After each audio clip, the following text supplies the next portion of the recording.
Hey, salut à toi jeune cinéphile du dimanche. À moins que tu n'habites dans une galaxie lointaine, tu n'es pas sans savoir que Disney a racheté Lucasfilm, la société de production du créateur de la Guerre des Étoiles, dans le but de créer non pas une, mais plusieurs suites à la saga. Et pour les plus grands fans d'entre vous, vous êtes bien sûr au courant que l'épisode 7 de Star Wars sortira en décembre 2015. Ce qui m'a donné envie de revenir sur une des plus grandes sagas que le cinéma ait connue, en vous dévoilant certaines choses que vous ne saviez peut-être pas.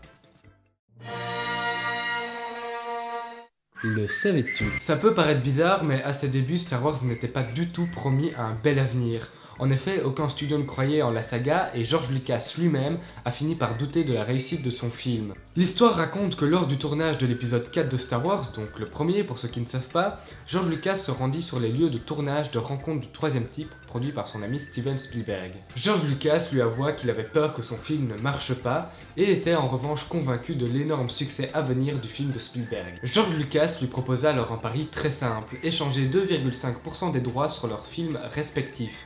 Pari que Steven Spielberg accepta. Grâce à ce pari, Spielberg empocha pas moins de 40 millions de dollars. 40 millions de dollars qui équivaut, je vous le rappelle, à seulement 2,5% de la recette totale.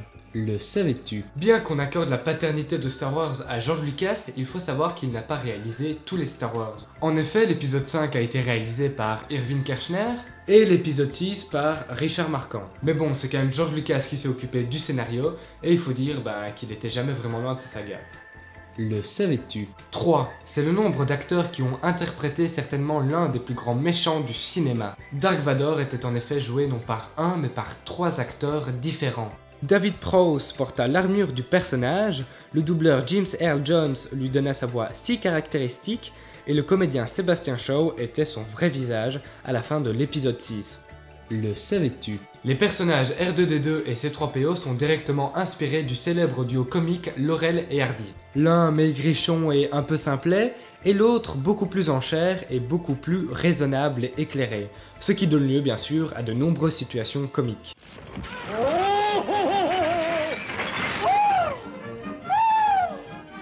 Le savais-tu? R2-D2 n'était pas en réalité une vraie machine. Il était en fait joué par un acteur de petite taille. Voilou. Le savais-tu? Si on retrouve des personnages mignons et drôles comme Olaf dans La Reine des Neiges qui sont juste là pour rajouter de l'humour au film et vendent toutes sortes de produits dérivés pour faire un max de thunes par la suite, c'est peut-être à cause de Star Wars. En effet, Star Wars a révolutionné la manière de fonctionner hollywoodienne, notamment en prenant en compte le facteur des produits dérivés. Et maintenant c'est quelque chose qui se fait très couramment car plus on vend, mieux c'est. Tu gagnes un max? Ouais, ce qu'il faut pour vivre décemment. Le savais-tu? Dans Star Wars 1, lors de la grande course de vaisseaux spatiaux, ce sont des cotons-tiges qui ont été utilisés pour simuler une foule en délire.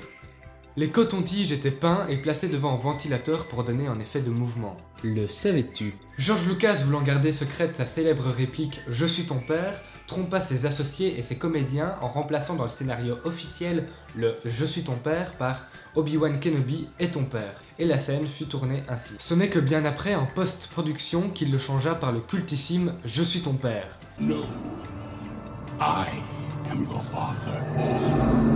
Et bien voilà, j'espère que vous avez appris tout un tas de choses sur cette belle saga qu'est Star Wars. Maintenant vous pourrez vous la péter avec votre famille et vos amis en racontant toutes ces anecdotes qui sont, ma foi, assez sympathiques. Moi je vous dis à la prochaine, portez-vous bien et surtout regardez tout un tas de films. Ciao! It ain't gonna be me.